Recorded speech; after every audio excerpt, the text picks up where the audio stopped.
जय श्री कृष्ण। राधे राधे दोस्तों, स्वागत है आपका अपने चैनल पर। आज मैं आपके लिए पुरुषोत्तम मास में दीपदान करने की कहानी लेकर आई हूँ, जिसे हम बहुत ही प्रेम और आनंद के साथ सुनेंगे। तो प्रेम से बोलो श्री गणेश भगवान की जय हो। प्रेम से बोलो श्री पुरुषोत्तम भगवान की जय हो। बहुत समय पहले की बात है। किसी नगर में मणिग्रीव नाम का एक व्यक्ति रहता था। मणिग्रीव बड़ा ही नास्तिक था। कभी भी भगवान की पूजा पाठ नहीं करता था, कभी मंदिर नहीं जाता था, कभी किसी को एक पैसा तक दान में नहीं देता था। जीव हिंसा करने में हमेशा ही तत्पर रहता और जीव हिंसा करके ही अपना जीवन यापन करता था। शिष्टाचार से रहित जीवन व्यतीत करता था। मणिग्रीव को उसके दुष्कर्मों और व्यवहारों के कारण उसकी जाति और बंधु बांधवों ने त्याग दिया था। कुटुंबियों ने उसे घर से निकाल दिया था। इस तरह से मणिग्रीव अपनी पत्नी के साथ वन में जाकर रहने लगा और पशुओं को मारकर अपना पेट पालने लगा। एक बार की बात है, वह जंगल से गुजर रहा था। तभी वहां पर उसे एक ब्राह्मण बेहोश पड़े दिखाई दिए। रास्ता भटके हुए उन ब्राह्मण को इस तरह से उस निर्जन वन में बेहोश पड़ा देखकर मणिग्रीव को उस पर दया आ गई। वह ब्राह्मण को उठाकर अपने घर ले आया। मणिग्रीव और उनकी पत्नी ने उन दुखी ब्राह्मण की बहुत सेवा की। कुछ समय बीत जाने पर उन ब्राह्मण को होश आया। ब्राह्मण को होश में आया देखकर, सुख से बैठे देखकर मणिग्रीव और उनकी पत्नी बहुत ही प्रसन्न हुए। मणिग्रीव ब्राह्मण के पैरों को अपनी गोद में रखकर उनके पैर दबाने लगा। ब्राह्मण के पैरों को दबाते हुए मणिग्रीव ने पूछा, हे मुनिश्रेष्ठ, आप कौन हैं? कहाँ से आए हैं और कहाँ जा रहे हैं? आप इस निर्जन और हिंसक पशुओं से भरे हुए वन में कैसे पहुंच गए? मणिग्रीव के प्रश्नों को सुनकर ब्राह्मण ने कहा, हे महाभाग, मैं ब्राह्मण हूँ और प्रयाग जा रहा हूँ। रास्ता भटक गया हूँ और इसी कारण इस वन में चला आया हूँ। रास्ते में थकावट और प्यास के कारण मेरा सिर चकराने लगा। मुझे जोर से चक्कर आया और मैं बेहोश हो गया। उसके बाद मुझे कुछ याद नहीं है। आप धन्य हैं, आपने मुझे जीवन दान दिया है।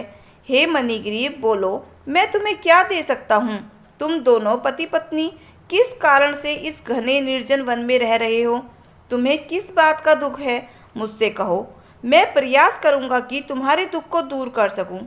ब्राह्मण उग्रदेव के वचनों को सुनकर मणिग्रीव ने अपनी पत्नी के साथ ब्राह्मण को अपनी सारी आपबीती सुनाई कि मेरे कर्मों और उसके परिणामों के बारे में मणिग्रीव ने ब्राह्मण को बताया और अपनी दरिद्रता को दूर करने का उपाय पूछा।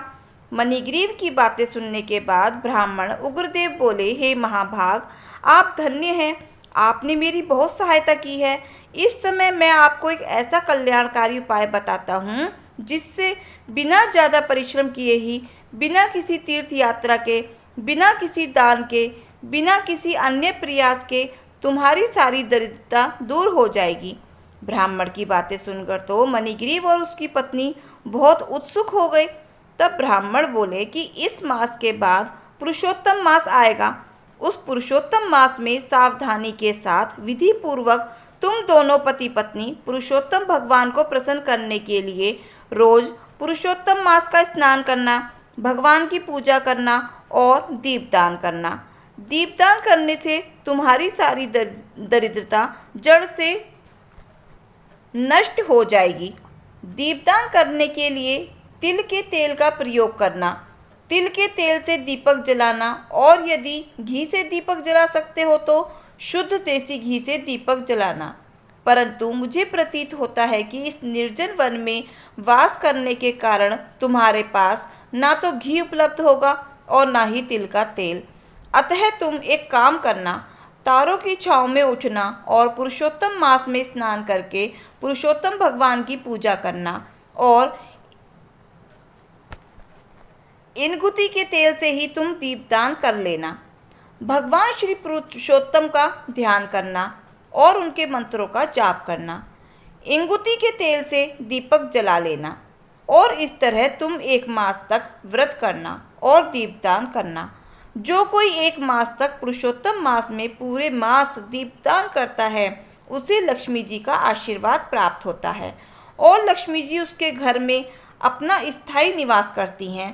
तो हे महाभाग, जो पुरुषोत्तम मास में विधि पूर्वक प्रतिदिन दीपदान करता है वह धन धान्य पुत्र और यश को प्राप्त करता है। पुरुषोत्तम मास में किया गया दीपदान वंध्या स्त्री के बांझपन का नाश करने वाला है, स्त्रियों को सौभाग्य प्रदान करने वाला है और सभी मनुष्यों को इच्छानुसार फल देने वाला है। यदि कोई कन्या दीपदान करती है तो उसे गुड़ी और चिरंजीवी पति की प्राप्ति करती है। वह स्त्री की इच्छा करने वाला पुरुष सुशीला और पतिव्रता स्त्री प्राप्त करता है। विद्यार्थी विद्या प्राप्त करते हैं। सिद्धि चाहने वाले को सिद्धि प्राप्त होती है।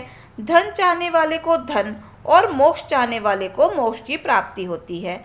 बिना किसी विधि के, बिना किसी शास्त्र के जो पुरुषोत्तम मास में दीपदान करता है वह अपनी इच्छा के अनुसार फल को प्राप्त करता है। विधि पूर्वक नियम से जो भी कोई पुरुषोत्तम मास में दीपदान करता है तो उसके भाग्य का तो कहा ही नहीं जा सकता। पुरुषोत्तम मास में दीपदान करने का विशेष महत्व है। मणिग्रीव और उनकी पत्नी को पुरुषोत्तम मास में दीपदान का महत्व बताकर ब्राह्मण उग्रदेव वहां से चले गए। पुरुषोत्तम मास आया तब मणिग्रीव और उनकी पत्नी ने आलस्य को त्याग कर पुरुषोत्तम मास का स्नान किया, व्रत किया और इंगुति के तेल से दीपदान भी किया। दीपदान करते करते पूरा पुरुषोत्तम मास बीत गया। ब्राह्मण उग्रदेव के कहे अनुसार दीपदान करने से मणिग्रीव और उनकी पत्नी के सभी पाप नष्ट हो गए और अंत समय आने पर वे इंद्रपुरी अर्थात स्वर्ग को चले गए। वहां पर समस्त सुखों को भोगकर फिर से दोबारा जन्म लिया और इस बार पुरुषोत्तम मास में दीपदान करने के प्रभाव से मणिग्रीव वीरबाहु के पुत्र चित्रबाहु के नाम से प्रसिद्ध राजा बना और मणिग्रीव की पत्नी अगले जन्म में चित्रबाहु की ही पत्नी चंद्रकला बनी। हे पुरुषोत्तम भगवान, जैसे आपने मणिग्रीव और उनकी पत्नी पर अपनी कृपा करी वैसे ही सब पर अपना आशीर्वाद बनाए रखना। पुरुषोत्तम मास में दीपदान करने वाले की, स्नान करने वाले की, व्रत करने वाले की सभी मनोकामनाएं पूरी करना। तो प्रेम से बोलो पुरुषोत्तम भगवान की जय हो। दोस्तों, अगर आपको हमारी कथा अच्छी लगी हो तो प्लीज़ वीडियो को लाइक, शेयर और सब्सक्राइब अवश्य करें। मिलते हैं फिर नई कथा कहानी के साथ। धन्यवाद।